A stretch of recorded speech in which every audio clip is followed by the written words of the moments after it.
Happy Memorial Day, everybody. Let me talk a little bit today. I didn't plan on I'm about 50% deaf, so I might talk loud or low, I'm not sure. You kind of adjust it. Oh, I wasn't going to do videos today. The scripture that I hear quoted, I want to talk a little today. And I have stuff to do, but it's from the Gospel of John. Greater love has no man than this, that a man would lay down his life for his friends, and you are my friends. That's Jesus. And I do remember commenting on it last Memorial Day. And then I also listened to, look at that. I got this for $1, like at the dollar store months ago. And I looked at it briefly. It covers a little of the Renaissance. I thought, what value? It's a child's book that tries to cover a little bit of world history. But I breezed through it. I didn't read it. But I thought, isn't that wonderful? Not being facetious here. I said, because it really covered, and it was $1, and it was of value. All of our men and women who have died in wars, today we honor them. And what I hear on the radio and on Memorial Day is every death, besides our men and women who died, but in the nations that we have engaged in, what the narrative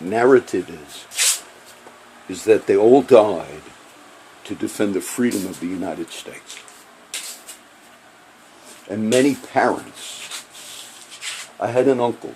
I gave the sword away. I had a little sword up here. I gave it to Crow. It was a sword, a German sword, a dagger from World War II. My Uncle Bruno, who I never met, was a pilot in World War II. My father used to tell me the story. And that dagger, look, it was a prized possession. But one day, my friend Crow collects knives. He liked it, and I gave it to him. My Uncle Bruno was a prisoner of war in World War II. He was the oldest brother. I had an Uncle Rudy who passed away, my father, whose name is Albert. But my dad was a young boy when Uncle Bruno came back from the war, who was indeed a prisoner of war held by the Germans. And he was a fighter pilot. And it was my dad recounted as a young boy that I think they were living in Newark at the time. But as news came in that your older brother has now been released, the war is over, and he's alive and he's back. And it was like a big thing. And then one day, he took a job as a pilot. Uncle Bruno took a job as a pilot, working for a funeral company of a rich man somewhere in the New Jersey area by the Hackensack River, where I used to fish and catch crabs in the Hackensack. And then one day, word came back. Uncle Bruno died in a plane crash. After the war, he was young, he was still in his 20s. And he was taking the owner of the funeral home that hired him as a private pilot, and they were going to some vacation trip, but as they were taking off and they were over the Hackensack River, another plane, back then you did not have all of the radar and everything for civilian flights, air traffic controllers like we have today. And another plane, a pontoon plane, came down right on top of Uncle Bruno's private plane. They crashed and everybody died. And so the news came again to my dad, and it was a shock to the family. He survived World War II. He survived being a prisoner of war, and then he died in that way. So the little sword I had here for years, grew up with, That was Uncle Bruno's. But it was a German bayonet that goes on the end of the guns. And he brought that back. They brought guns and stuff, Lugers and things.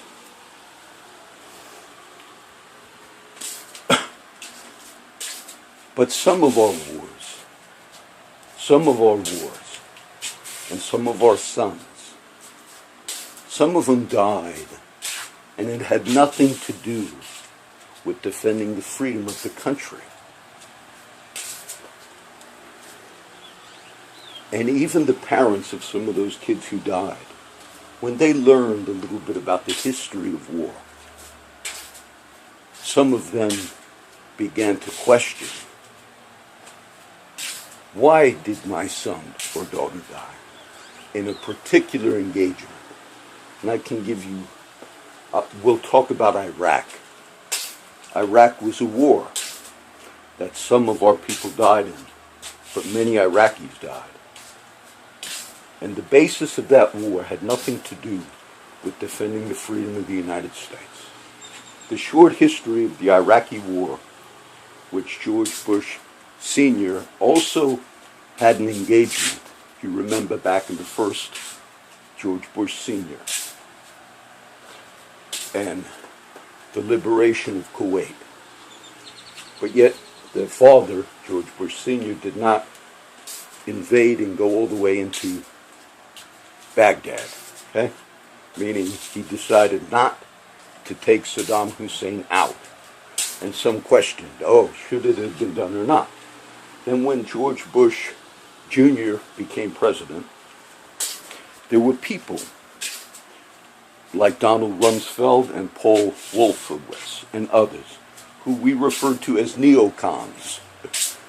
And they had a particular view that there was a lot of problems in that part of the world, and it would be better if somehow we could maybe go in and help establish a democracy.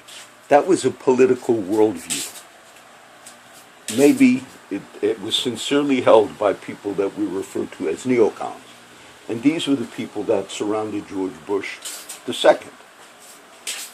Then we had the tragedy of 9/11, the terrorist attack. And through a period of time, we began justifying a war that had nothing to do with the freedom of this country. And it was based upon fake intelligence that Saddam Hussein was developing, quote, weapons of mass destruction. He might have had a stockpile. Now this intelligence later, both British intelligence and U.S. intelligence, meaning we believe this was true, it was later found out that some of the countries, that wanted us to engage in other wars, they produced false intelligence, not Iraq, but other countries, enemies of Saddam. They will produce false intelligence and feed it to us so we could justify a war, which we did. Now George Bush, who still lives in Texas, George W., he believed it, and he had our Secretary of State Colin Powell go before the United Nations in New York City, which I walked past when I met, and present the case. And it was considered the strongest case. Now, even if he had developed, quote, weapons of mass destruction, the biggest weapon of mass destruction that exists in the world today is nuclear weapons. And though we look at sarin nerve gas and chemical weapons, Assad in Syria, we look at those as bad, which they are bad. But yet the greatest weapon of mass destruction, making a mistake about it, are nuclear weapons. And the number one country in the world today that has the most weapons of mass destruction, it's not us, it's Russia. They have about 8,000 nuclear warheads ready to go. We have about 200 less.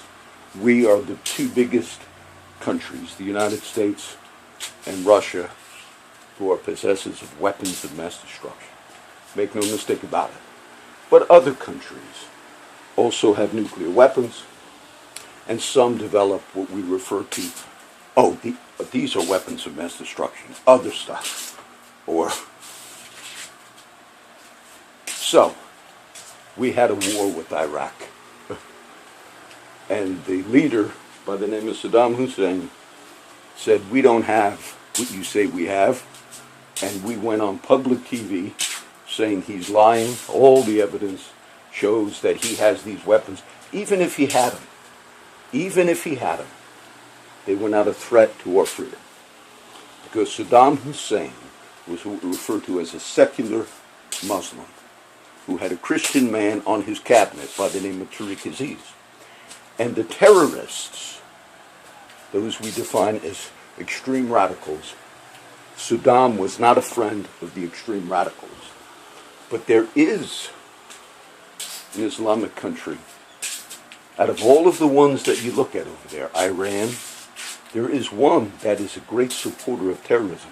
That country is Saudi Arabia, who is our ally, who funds terrorists much, much more than Iraq and Saddam ever did. But yet we decided to have a war. And we had a war, and some of our guys died. And it had nothing to do with the freedom of this country. And it's a shame that people died in that war. Because later it was found out, after Saddam was hung in the streets, it was found out we were wrong. And we had to come out in public. And all the news media, liberal and conservative, I'll talk about the Caller Times in a minute, all of them backed up that fake war. Now, and it upsets me when I hear, as a day today, what we do is we honor those who died.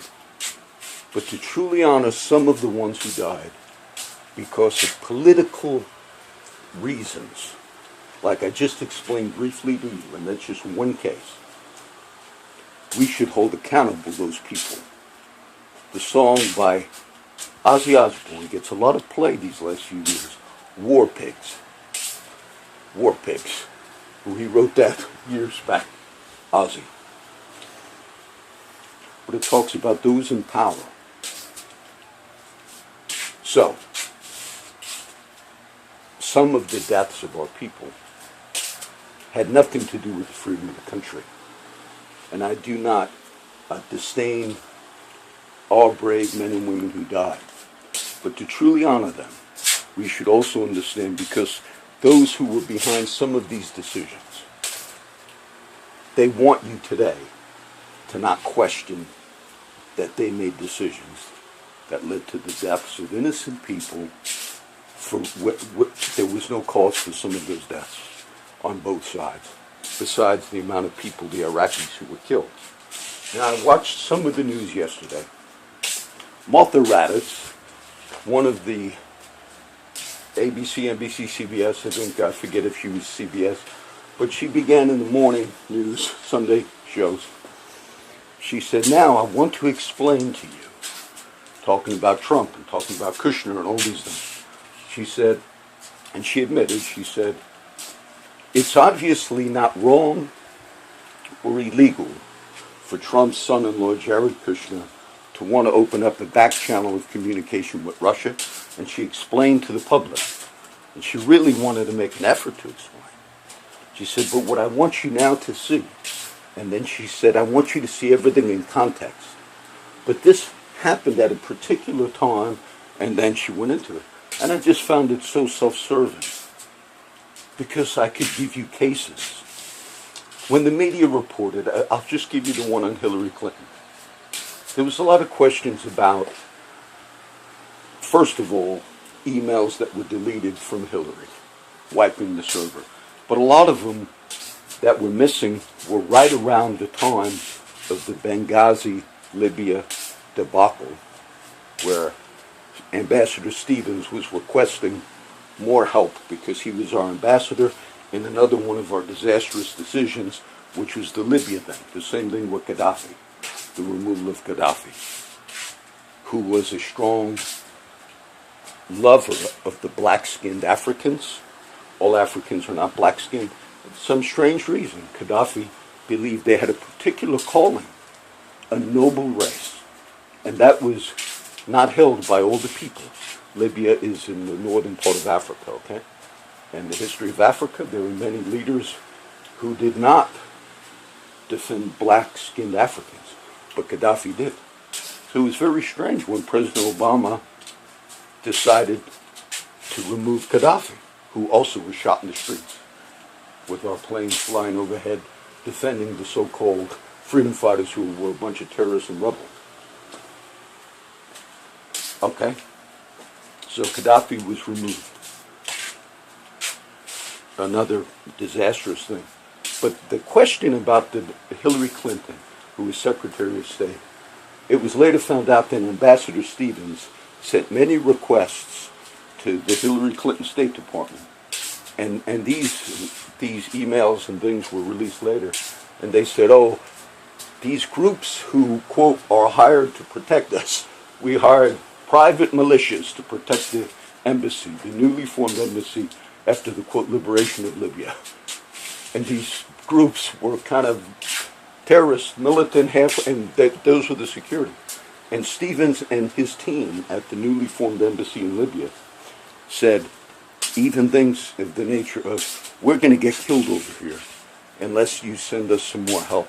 And some of the conversations going back and forth were of that nature. Like, look, they're scoping out this place, they're going to kill us. Now, there was a reason that Hillary Clinton and the State Department chose not to send extra support. And in the history of our country, remember this is context, Martha Raddatz, which you never wanted to explain on the liberal side of the aisle. But you were so eager to explain it when it was, quote, against the Trump side. The reason Hillary Clinton's State Department did not send extra forces to simply protect the Libyan embassy, the reason was President Obama was on his second term, running for the second term in office, and they were touting Libya, men like Fareed Zakaria on CNN, they were touting Libya as one of the great successes of the Obama administration, because that's how it was pushed in the beginning. And it was right before the election, the second election of President Obama. And if they sent extra troops just to protect the embassy, it would have gone against the narrative that it was a great success. So they purposefully, and in the history of our country, as far as I know, you never had an ambassador and his staff with conversations back and forth saying, they're scoping out this place, they're going to kill us, which they indeed did. They went in and killed our Ambassador Stevens and others at that embassy. Now, the emails from Hillary Clinton at that time, right around the Libya thing, those were the ones that are missing. 30,000 or whatever, but it was right around that time. Why would they be missing? Martha Raddatz, what's the context? Because Susan Rice and others, they tried to push a theory that it had nothing to do with the failure of Obama, and they tried to say it was a video. Some video that was anti-Muslim was released at that time. And nobody thought, even the media, the day that that attack happened was 9/11. Meaning it was planned. Terrorists wanted to always plan, not on the infamous 9/11, but another 9/11, September 11th, whatever year it was when the embassy was attacked in Libya, in Benghazi. Meaning, anybody with common sense would say this wasn't a spur-of-the-moment attack which Hillary and her team tried to present for political reasons. And Hillary and others went on the media and said, Susan Rice, and they lied. They said this was an uprising that was simply people upset about an anti-Muslim video, and it wasn't that. It was planned, okay? That's context. But the media never showed you that context. And they were so arrogant that they never even said, by the way, it just happened to be 9/11 today, of the day of the Benghazi attack. Meaning, it couldn't have been spur of the moment, because they always planned on trying to do something on 9/11. It was planned. They were scoping it out.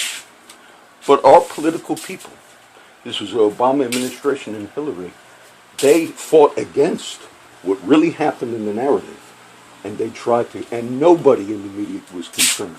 Now we had, so that's, and today is Memorial Day. So you should never cover up. Now, this upset me. I read it the other day. Colder Times. Cartoonish antics hurt Farenthold and people. I've spoken well of the Colder Times, but they're going down. They're primarily a liberal newspaper. But then they're talking about the, quote, conspiracy. Actually, let me read a little bit.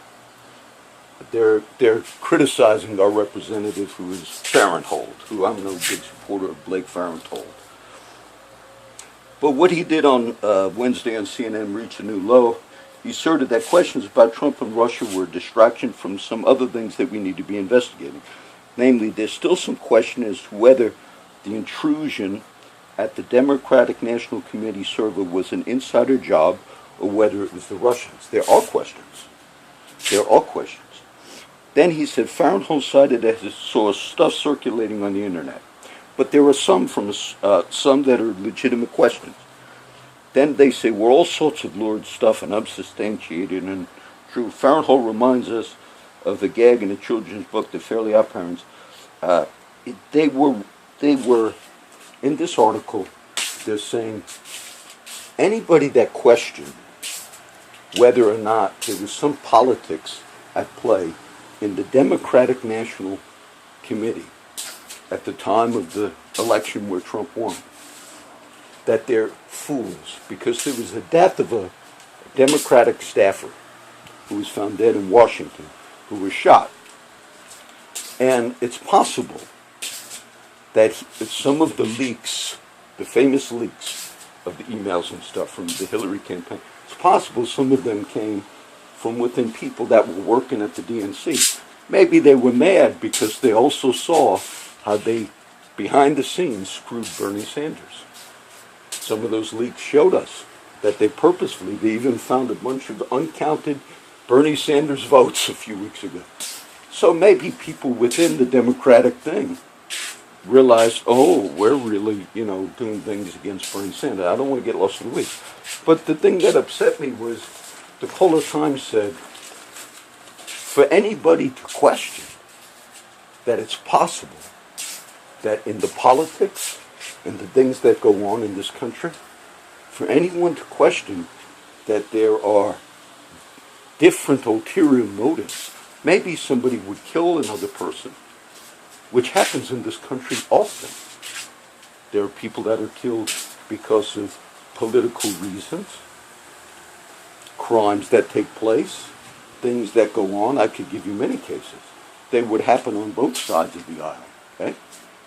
But the newspaper here, the Color Times, said, for anybody to believe that because of politics somebody would be murdered, they said it was like a conspiracy theory. Meaning if you question the motivations of the Democratic side, that's a conspiracy theory. But yet our Color Times, and I agreed with them, but they believe that our governor and the Republicans and conservatives in Texas who are trying to pass somewhat of, you have to have proof when you go vote, ID proof and all, they actually ascribe to those conservatives that it has nothing to do with truly showing an ID that you're a citizen. They ascribe, and some of the courts have ruled, it's only racism. So the Color Times actually publicly writes consistently that any conservatives of Texas or Republicans and the governor and all, Paxton and everybody, that the only reason they're doing certain actions of voter ID to vote has nothing to do with a sincere motive, the Color Times says, and some of the courts actually agreed with them, but it's just racism. It's just racism. And I'm sure the Kohler Times would also condemn the many unjust killings that took place in the history of Texas, lynchings and stuff. So they believe there are indeed nefarious motives that we see. Martha Raddatz on the news yesterday, meaning let's show you all of this. But when somebody would question, is it possible? The Clintons had a long history in Arkansas.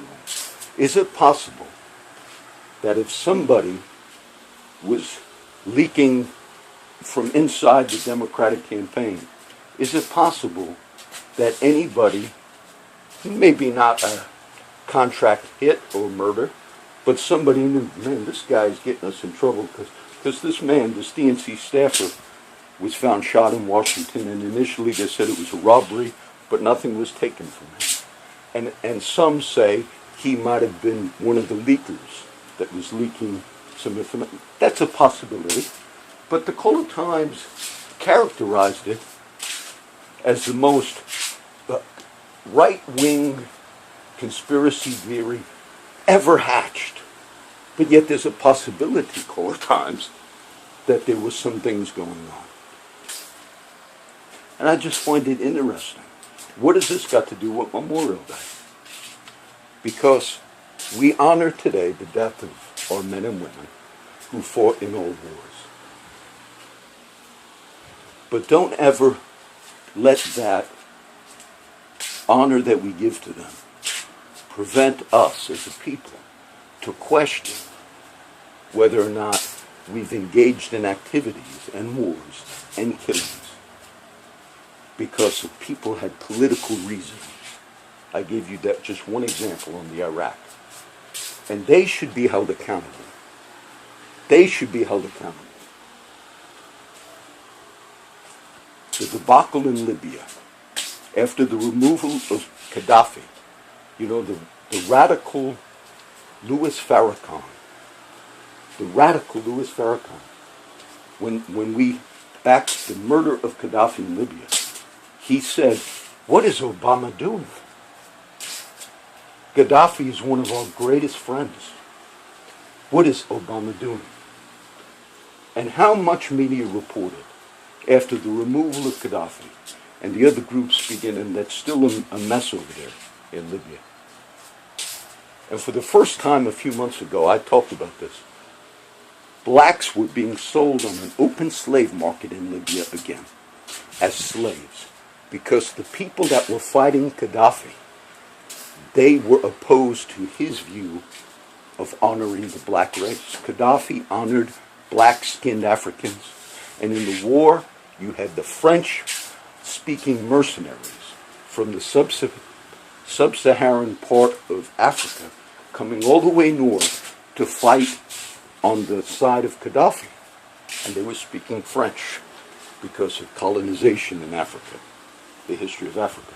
And one of the U.S. reporters said it was so strange to hear these black mercenaries coming all the way north to Libya, North Africa area, to fight on behalf of Gaddafi. And they asked him, is Gaddafi paying you to fight? Why are you defending Gaddafi against the U.S.-backed war against him? And the blacks said, no, he's not paying us. He has defended our race, our black-skinned Africans. He has defended us. He's been a great defender of us. So we're just paying back for what he's done on our behalf.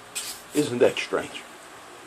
And then how much media reported now what they did, what they're doing to the black-skinned Africans right now in Libya.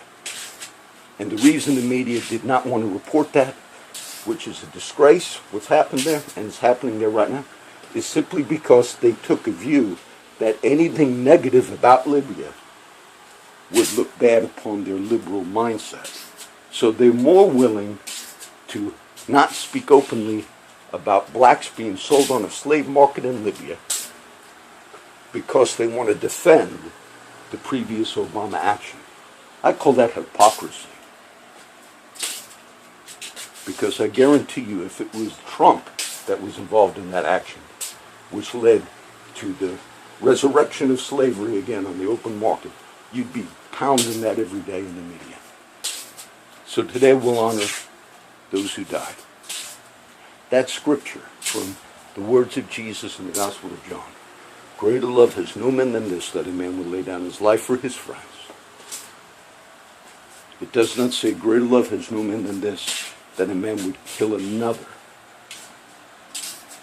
for his friends. Because Peter was going to take up a sword. And Jesus says, no, that's not what I'm talking about. We're going to lay our lives down for our friends. Okay? This is number one. I don't know if I'll do any more.